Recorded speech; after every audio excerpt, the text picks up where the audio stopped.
ఆ, ఒకసారి ఊహించుకుందాం. చీకటి కమ్ముకుంటున్న కనాను దేశం. చలిగాలి నెమ్మదిగా గుడారాలను తాకుతోంది. అక్కడ ఒక 17 ఏళ్ల యువకుడు గొర్రెల మందల మధ్య నిలబడి అలా ఆకాశం వైపు చూస్తున్నాడు. అతనే యోసేఫు. అవును, చుట్టూ ఉన్నది సొంత కుటుంబమే అయినా ఆ కుటుంబంలో ప్రేమ కంటే ద్వేషమే ఎక్కువగా రాజ్యం మేలుతున్న పరిస్థితి. అంటే నిరీక్షణ ఉండాల్సిన చోట నిరాశ ఎలా ఉంటుందో, ఒక అగమ్య గోచరమైన పరిస్థితుల మధ్య విరిగిపోయిన బంధాలు ఎలా ఉంటాయో ఆ గుడారాల మధ్య మనకు చాలా స్పష్టంగా కనిపిస్తుంది కదా. ఖచ్చితంగా. ఒక రకంగా చెప్పాలంటే అది చాలా గందరగోళమైన వాతావరణం. నిజమే. కాని దేవుని ప్రణాళిక ఉన్న చోట మానవ పోరాటం అనివార్యమని, మన పరిస్థితులు విరిగిపోయినట్లు అనిపించినా దేవుడు తెర వెనుక ఎంత అద్భుతంగా పనిచేస్తాడో తెలుసుకోవాలనే కుతూహలం మనలో కలుగుతుంది. ప్రతిరోజు అధ్యాయాల వారీగా సాగుతున్న మన ఈ దైనందిన వాక్య ధ్యానంలో ఇది 40వ లోతైన విశ్లేషణ. అవును, 40వ ఎపిసోడ్ వరకు వచ్చేసాం మనం. అలా వచ్చేసాం. ఈనాటి మన ధ్యాన భాగం ఆదికాండము 37వ అధ్యాయం 1 నుండి 11 వచనాలు. సరే, దీనిని విశ్లేషిద్దాం. కష్టాలను, ఏషావుతో ఉన్న భయాలను ముగించుకొని వస్తాడు. తన తండ్రి అయిన ఇస్సాకు నివసించిన వాగ్దాన భూమి అయిన కనాను దేశంలో స్థిరపడిన నేపథ్యం మనకు ఇక్కడ కనిపిస్తోంది. అంటే యాకోబు ఎట్టకేలకు ఒక ప్రశాంతమైన జీవితాన్ని కోరుకుంటున్నాడు కదా. అవును, ప్రశాంతత కోసం చూస్తున్నాడు. అయితే మన ఈనాటి ధ్యానం యొక్క లక్ష్యం కేవలం ఒక పాత చరిత్రను నేర్చుకోవడం మాత్రమే కాదు. అసలు దేవుని మారని స్వభావాన్ని, అనగా ఆయన అంతులేని మంచితనాన్ని, సార్వభౌమాధికారాన్ని మనం అర్థం చేసుకోవాలి. ఆయన నిబంధన నమ్మకత్వాన్ని గ్రహించి ఆయనతో మన సంబంధాన్ని మరింత లోతుగా పెంచుకోవడమే మన ప్రధాన లక్ష్యం. కరెక్ట్. ఈ వాక్యం మన ఆలోచన విధానంలో ఒక గొప్ప మార్పును తీసుకురావాలి. సరే, మొదటి 2 వచనాలు చాలా సాధారణంగా ప్రారంభమైనట్లు అనిపిస్తాయి. యాకోబు కనాన్లో స్థిరపడటం, 17 ఏళ్ల యోసేపు తన సవతి సహోదరులతో అంటే బిల్హా, జిల్పా కుమారులతో కలిసి గుర్రెలు కాయడం మనం చూస్తాం. అక్కడ ఒక ముఖ్యమైన సంఘటన జరుగుతోంది. అవును, ఇక్కడే ఒక ఆసక్తికరమైన సంఘటన. యోసేపు తన సహోదరుల గురించి ఒక చెడ్డ సమాచారాన్ని లేదా ఒక చెడ్డ నివేదికను తన తండ్రికి తీసుకువస్తాడు. చాలామంది ఈ వచనం చదివినప్పుడు ఏమనుకుంటారంటే యోసేపును కేవలం తండ్రికి చాడీలు చెప్పేవాడుగానో, ఒక చిన్న పిల్లాడిలాగానో అపార్థం చేసుకుంటారు. అది చాలా సాధారణమైన అపార్థం. కానీ మూల భాషను, ఆనాటి సంస్కృతిని పరిశీలిస్తే దీని వెనుక ఒక లోతైన అర్థం కనిపిస్తుంది. ఇక్కడ ఆశ్చర్యపరిచే విషయమేమిటంటే ఆ తప్పుడు భావనను తొలగించడానికి మూల భాష అయిన హీబ్రూ పదం మనకు బాగా సహాయపడుతుంది. అవునా? ఆ పదమేమిటి? అక్కడ వాడబడిన పదం దిబ్బా, DIBBAH. దీని అర్థం కేవలం గుసగుసలాడటం లేదా పనిగట్టుకుని చాడీలు చెప్పడం కాదు. ఇది ఒకరి దుష్ప్రవర్తనను, కుటుంబ పరువును తీసే పాపాన్ని బహిర్గతం చేసే ఒక అధికారిక నివేదిక లాంటిది. ఓహో, అంటే అది చాడీలు కాదు, ఒక బాధ్యత. ఖచ్చితంగా. యోసేపు పాపంతో రాజీపడని ఒక పవిత్రమైన జీవితాన్ని జీవిస్తున్నాడు. ఆ 17 ఏళ్ల వయసులో కూడా అతనికి దేవుని పట్ల ఉన్న భయం తన అన్నల చెడు ప్రవర్తనను చూసి మౌనంగా ఉండనివ్వలేదు. అంటే చీకటిలో వెలుగు ప్రవేశించినప్పుడు చీకటి ఎలా బట్టబయలవుతుందో అలాగనమాట. సరిగ్గా చెప్పారు. యోసేపు పవిత్రత అతని సహోదరుల పాపపు జీవితాన్ని బహిర్గతం చేసింది. దేవుని మంచితనంతో నిండిన హృదయం చెడును చూసి రాజీపడదని ఇది మనకు చాలా స్పష్టంగా తెలియజేస్తోంది. నిజమే. అంటే యోసేపు చేసింది ఒక పవిత్రమైన బాధ్యత అని మనం అర్థం చేసుకోవాలి. ఇక్కడే అసలైన ఆసక్తికరమైన విషయం దాగి ఉంది. ఈ అధ్యాయంలో అందరికీ బాగా పరిచయమున్న భాగం 3వ, 4వ వచనాలు. అవును, ఆ ప్రసిద్ధమైన వస్త్రం గురించి. అదే, వృద్ధాప్యంలో పుట్టినందున యోసేపుపై యాకోబు చూపిన ఆ ప్రత్యేకమైన ప్రేమ మరియు అతని కుట్టించిన రంగుల అంగి. అసలు ఒక తండ్రి తన కుమారునిపై ప్రేమ చూపించడం సహజమే కదా. చాలా సహజం. కాని ఆ ప్రేమ విపరీతమైన పక్షపాతంగా మారినప్పుడు కుటుంబంలో ఎలాంటి అగ్ని రాజుకుంటుందో ఈ వచనాలు కళ్లకు కడతాయి. ఈ అంగి గురించి సాధారణంగా మనం రంగురంగుల డిజైన్ ఉన్న బట్ట అని అనుకుంటాం. అవును, చాలా చిత్రాల్లో కూడా అలాగే చూపిస్తారు. కానీ చారిత్రక ఆధారాల ప్రకారం ఇది కేవలం ఫ్యాషన్కు సంబంధించిన విషయం కాదు కదా. అస్సలు కాదు. ఆ అంగి ఒక ఫ్యాషన్ స్టేట్మెంట్ కాదు. హీబ్రూలో దీనిని కెటోనెడ్ పసిమ్ అని పిలుస్తారు. అంటే పొడవైన చేతులు కలిగి ఉండి అరికాళ్ల వరకు ఉండే ఒక విశేషమైన అలంకరించబడిన వస్త్రం. అంటే పని చేసుకోవడానికి వీలుగా ఉండేది కాదనమాట. అవును, గొర్రెలు కాసేవారు, పొలాల్లో పనిచేసేవారు సాధారణంగా పనికి అనుకూలంగా ఉండే చేతులు లేని పొట్టి బట్టలు ధరిస్తారు. పనిచేయడానికి వీలుగా ఉండే దుస్తులవి. కాని ఈ పొడవైన వస్త్రం నాయకత్వానికి, ఒక పర్యవేక్షకుడి హోదాకు లేదా రాజరికాన్ని సూచించే ఒక చిహ్నం. ఓహ్, అంటే ఆ బట్ట ద్వారా యాకోబు ఒక పెద్ద సందేశాన్నిస్తున్నాడన్నమాట. అవును, యోసేపుతో కలిసి పనిచేయడానికి బదులు అతన్ని మీ అందరిపైన నాయకుడుగా నియమిస్తున్నాను అని యాకోబు తన మిగతా 10 మంది కుమారులకు ఈ అంగీ ద్వారా చెప్పకనే చెప్పాడు. ఒక రకంగా యాకోబు తన పక్షపాతంతో యోసేపు చుట్టూ ఒక ప్రమాదకరమైన వాతావరణాన్ని సృష్టించాడు. ఒక చిన్న వస్త్రం ఎంతటి మానసిక సంఘర్షణకు దారితీసిందో కదా. 4వ వచనంలో దీని ప్రభావం ఎంత దారుణంగా ఉందో మనం చూడవచ్చు. అన్నలు ఆ వస్త్రాన్ని చూసినప్పుడల్లా అసూయతో రగిలిపోయారు. ఎంతగా అంటే వారు అతనితో కనీసం సమాధానంగా మాట్లాడలేకపోయారు అని వ్రాయబడింది. అవును, వారి హృదయాల్లో ద్వేషం అంతగా నిండిపోయింది. అంటే వారు కనీసం షలోం అని, అంటే నీకు సమాధానం కలుగునుగాక అని పలకరించుకునే కనీస మర్యాదను కూడా కోల్పోయారు. ఒకే గుడారంలో ఉంటూ, ఒకే భోజన బల్ల వద్ద కూర్చుంటూ, కనీసం ఒకరినొకరు శాంతియుతంగా పలకరించుకోలేని పరిస్థితి. సరిగ్గా చెప్పారు. ఒక భయంకరమైన నిశ్శబ్దం, ద్వేషం ఆ కుటుంబంలో గూడు కట్టుకున్నాయి. దీన్ని మనం విశాలమైన కోణంలో చూస్తే, వాస్తవానికి ప్రేమ ఉండాల్సిన చోట మానవ లోపాల వల్ల ద్వేషం ఎలా మొలకెత్తుతోందో ఇది మనకు చూపిస్తోంది.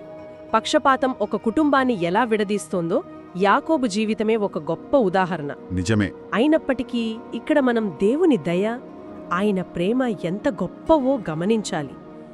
ఇంతటి పగిలిపోయిన ద్వేషంతో నిండిన కుటుంబం ద్వారానే దేవుడు తన అద్భుతమైన రక్షణ ప్రణాళికను కొనసాగించాడు. మానవులు తమ చేతులతో తమ జీవితాలను పాడు చేసుకుంటున్నప్పటికీ దేవుడు తన వాగ్దానాన్ని విడిచిపెట్టడు అనే సత్యం ఇక్కడ మనకు ఎంతో ఆదరణనిస్తుంది. ఎంత గొప్ప సత్యం! ఈ పరిస్థితుల మధ్యలోనే దేవుడు రంగంలోకి దిగుతాడు. మనం 5వ వచనం నుండి 11వ వచనం వరకు గమనిస్తే దేవుని జోక్యం కలల రూపంలో రావడం చూస్తాం. మొదటి కలలో పొలంలో పనలు కడుతుండగా యోసేపు పన నిలబడటం, అన్నల పనులు యోసేపు పన చుట్టూ చేరి సాష్టాంగపడటం జరుగుతుంది. అవును, ఆ కల రావడం ఒకెత్తైతే దాన్ని పంచుకోవడం మరో ఎత్తు. అదే కదా. అప్పటికే ఆ కుటుంబ వాతావరణం నిప్పుల కులుమిలా ఉంది.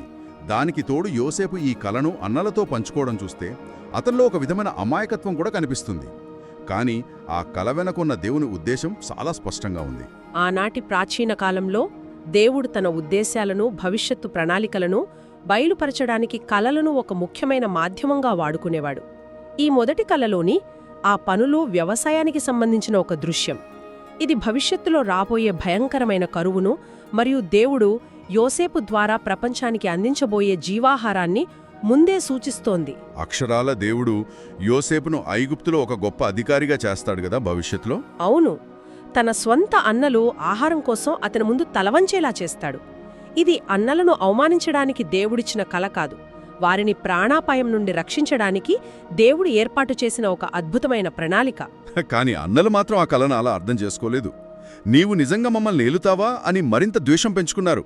ఆ తర్వాత వచ్చిన రెండవ కల ఇంకా అద్భుతంగా ఒక విశ్వవ్యాప్తమైన స్థాయిలో ఉంటుంది. సూర్యుడు, చంద్రుడు, 11 నక్షత్రాల కల కదా. అవును, సూర్యుడు, చంద్రుడు, 11 నక్షత్రాలు యోసేపుకు సాష్టాంగపడ్డాయి. ఈసారి కేవలం అన్నలు మాత్రమే కాదు, స్వయంగా తండ్రైన యాకోబు కూడా ఈ కలను విని ఆశ్చర్యపోయాడు. యోసేపును గద్దించాడు కూడా.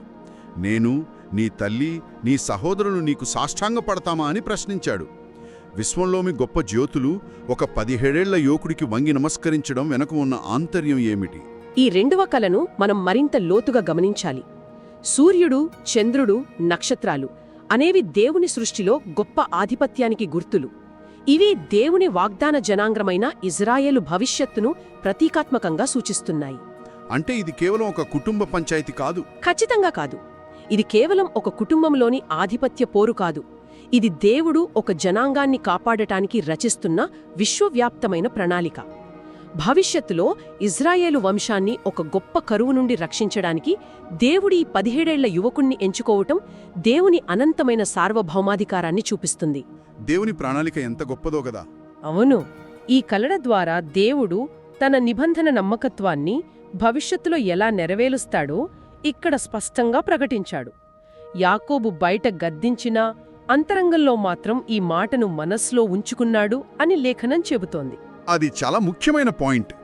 దేవుని వాక్యం విన్నప్పుడు అది ఆ క్షణంలో మనకు అర్థం కాకపోయినా దాన్ని మనస్సులో భద్రపరుచుకోవడం ఎంత ముఖ్యమో యాకోబు ప్రవర్తన మనకు నేర్పుతుంది. అవును, అప్పటికప్పుడు అన్నీ అర్థం కాకపోవచ్చు. ఇక్కడే మనకు వేదాంతపరమైన లోతు అద్భుతంగా ఆవిష్కృతమవుతుంది. పాత నిబంధన గ్రంథాన్ని లోతుగా అధ్యయనం చేసినప్పుడు యోసేపు జీవితంలో మనకు యేసుక్రీస్తు ప్రభువు యొక్క ఛాయలు స్పష్టంగా అడుగడుగునా కనిపిస్తాయి కదా. అద్భుతంగా కనిపిస్తాయి. యోసేపు జీవితాన్ని కేవలం ఒక మంచి వ్యక్తి కథగా కాకుండా రాబోయే రక్షకుడికి ఒక సాదృశ్యంగా చూడటం మన హృదయాలను నిజంగా కదిలిస్తుంది. దీని గురించి మనం కొంచెం లోతుగా మాట్లాడుకుందామా? తప్పకుండా. బైబిల్ మొత్తంలో క్రీస్తుకు అత్యంత స్పష్టమైన సాదృశ్యంగా యోసేపు జీవితం నిలుస్తుంది. ఈ పోలికలను గమనిస్తే మనకు నిజంగా ఆశ్చర్యం కలుగుతుంది. యోసేపు తన తండ్రి అయిన యాకోబుకు ఎలాగైతే అత్యంత ప్రియమైన కుమారుడో, యేసుక్రీస్తు కూడా తండ్రి అయిన దేవునికి అద్వితీయ ప్రియకుమారుడు. ఎంతటి చక్కటి పోలిక! ఇంకా చెప్పాలంటే యోసేపు దేవుని వాగ్దానాలను, కలలను పంచుకున్నప్పుడు తన స్వంత అన్నల చేత ఎలాగైతే ద్వేషించబడి తృణీకరించబడ్డాడో, యేసుక్రీస్తు కూడా వెలుగును లోకంలోకి తీసుకువచ్చినప్పుడు తన సొంత ప్రజలైన వారి చేతనే తిరస్కరించబడ్డాడు. అవును, స్వంతవారే చేర్చుకోలేదు అని వాక్యం చెప్తోంది కదా. కరెక్ట్. అంతేకాదు, యోసేపు ధరించిన ఆ మహిమగల అంగి తీసివేయబడి అతడు అవమానించబడినట్లుగానే కల్వరి శిలువ వద్ద మన ప్రభురైన క్రీస్తు వలువలు తీయబడ్డాయి. యోసేపు తన సోదరుల వల్ల వెండి నాణ్యాలకు ఎలాగైతే అప్పగించబడ్డాడో, యేసు కూడా 30 వెండి నాణ్యాలకు అప్పగించబడ్డాడు. ఇది వింటుంటే రోమాలు నిక్కబొడుచుకుంటాయి. అవును, పాత నిబంధనలోని ప్రతి పేజీలో, ప్రతి సంఘటనలో దేవుని రక్షణ ప్రణాళికైన క్రీస్తు ఎలా దాగి ఉన్నాడో ఈ వచనాలు మనకు తేటతెల్లం చేస్తున్నాయి. అంటే యోసేపు ఎదుర్కొన్న శ్రమలన్నీ భవిష్యత్తులో మన పాపాలను భరించడానికి రాబోయే లోకరక్షకుడి శ్రమలకు ఒక ముందస్తు చిత్రణమన్నమాట. అయితే ఇక్కడ ఒక సహజమైన కానీ చాలా ముఖ్యమైన ప్రశ్న ఉత్పన్నమవుతుంది. ఏమిటది? దేవుడు సర్వశక్తిమంతుడు, ప్రేమస్వరూపి కదా. మరి ఆ కుటుంబంలో ఇంత ద్వేషం రగులుతుంటే దేవుడెందుకు అనుమతించాడు? అసలు దేవుడే ఆ అన్నల హృదయాల్లో యోసేపు పట్ల ఆ అసూయను, ద్వేషాన్ని పుట్టించాడా? దేవుని ప్రణాళిక నెరవేరాలంటే మానవులు పాపం చేయడం తప్పనిసరా? ఇది చాలా లోతైన, ప్రాముఖ్యమైన ప్రశ్న. ఈ వాక్య భాగం ద్వారా దేవుని స్వభావాన్ని మనం స్పష్టంగా అర్థం చేసుకోవాలి. మనం ఎప్పుడూ గుర్తుంచుకోవాల్సిన విషయం ఏమిటంటే, దేవుడు ఎన్నడూ పాపానికి కర్త కాదు. ఆయన మంచితనమే కాని చెడును పుట్టించేవాడు కాదు. అంటే వారి సొంత ఇష్టప్రకారమే వారు పాపం చేశారంటారా? అవును, అన్నలు తమ స్వంత పాపపు స్వభావంతో, తమ హృదయాల్లోని స్వంత అసూయతో యోసేపును ద్వేషించారు. దేవుడు వారిని ఆ చెడు చెయ్యమని ఏమాత్రం ప్రేరేపించలేదు. కాని ఇక్కడే దేవుని అద్భుతమైన సార్వభౌమాధికారం మనకు అర్థమవుతుంది. ఎలాగంటే, దేవుడు ఎంత గొప్పవాడంటే మానవుల చెడు ఉద్దేశ్యాలను, వారి కుట్రలను కూడా తన అత్యున్నతమైన మంచి కోసం మల్చగలడు. ఆ సహోదరుల ద్వేషం యోసేపును ఒక చీకటి గుంటలోకి, అక్కడి నుండి ఐగుప్తు బానిసత్వంలోకి నెట్టేసింది. కాని దేవుడు ఆ భయంకరమైన పాపాన్ని, ఆ అన్యాయాన్ని కూడా ఒక సాధనంగా వాడుకున్నాడు. భవిష్యత్తులో రాబోయే కరువు నుండి వారిని రక్షించడానికి యోసేపును ముందుగానే ఐగుప్తు సింహాసనం మీద కూర్చోబెట్టడానికి దాన్ని వాడుకున్నాడు. సరిగ్గా చెప్పారు. మానవ లోపాల కన్నా, పాపం కన్నా దేవుని కృప, ఆయన నిబంధన నమ్మకత్వం ఎంతో గొప్పవి అని ఇది నిరూపిస్తుంది. అంటే మనుషులు ఏది కీడు కోసం ఉద్దేశించారో దేవుడి దానినే మేలు కోసం మార్చాడు. దేవుని మంచితనం అంతులేనిది. ఇప్పుడు ఈ అద్భుతమైన సత్యాలను కేవలం చరిత్రలో వదిలేకుండా మన నేటి జీవితాలకు అన్వయించుకుందాం. తప్పకుండా, అదే అసలైన లక్ష్యం కదా. అవును, యోసేపుకు 17 ఏళ్ల వయసులో ఈ అద్భుతమైన దర్శనాలొచ్చాయి. దేవుడు తాను చేయబోయే కార్యాన్ని చూపించాడు. కాని ఆ దర్శనం నెరవేరి యోసేపు అక్షరాల సింహాసనం ఎక్కేసరికి అతనికి 30 ఏళ్లు నిండాయి. అంటే మధ్యలో ఒక 13 ఏళ్ల సుదీర్ఘమైన సమయముంది. అవును, దేవుడిచ్చిన వాగ్దానానికి అది నెరవేరడానికి మధ్య ఒక పెద్ద ఖాళీ సమయం, దాదాపు 13 ఏళ్ల నిరీక్షణ కాలముంది. ఆ 13 ఏళ్ల సుదీర్ఘమైన నిరీక్షణ కాలాన్ని మనం ఎలా అర్థం చేసుకోవాలి? ఈ వాక్యాన్ని మన దైనందిన జీవితానికి అన్వయించుకోవడానికి ఇది సరైన ప్రశ్న. నిరీక్షణ సమయం అనేది దేవుడు మనల్ని వదిలేసిన సమయం కాదు, లేదా మనల్ని శిక్షించే సమయం కాదు. అది దేవుడు మన వ్యక్తిత్వాన్ని, మన క్యారెక్టర్ను సిద్ధపరిచే అత్యంత ముఖ్యమైన సమయం. అంటే ఒక కొలిమి లాంటిది అన్నమాట. అవును, మన జీవితాల్లో కూడా దేవుడు ప్రార్థన ద్వారా ఒక వాగ్దానం ఇచ్చినప్పుడు అది మరుసటి రోజే నెరవేరకపోవచ్చు. ఆ సుదీర్ఘమైన ఎదురుచూపుల్లో మనం అనేక నిరాశల గుండా, యోసేపులాగా బానిసత్వం లాంటి, చెరసాల లాంటి పరిస్థితులు గుండా వెళ్లవలసి రావచ్చు.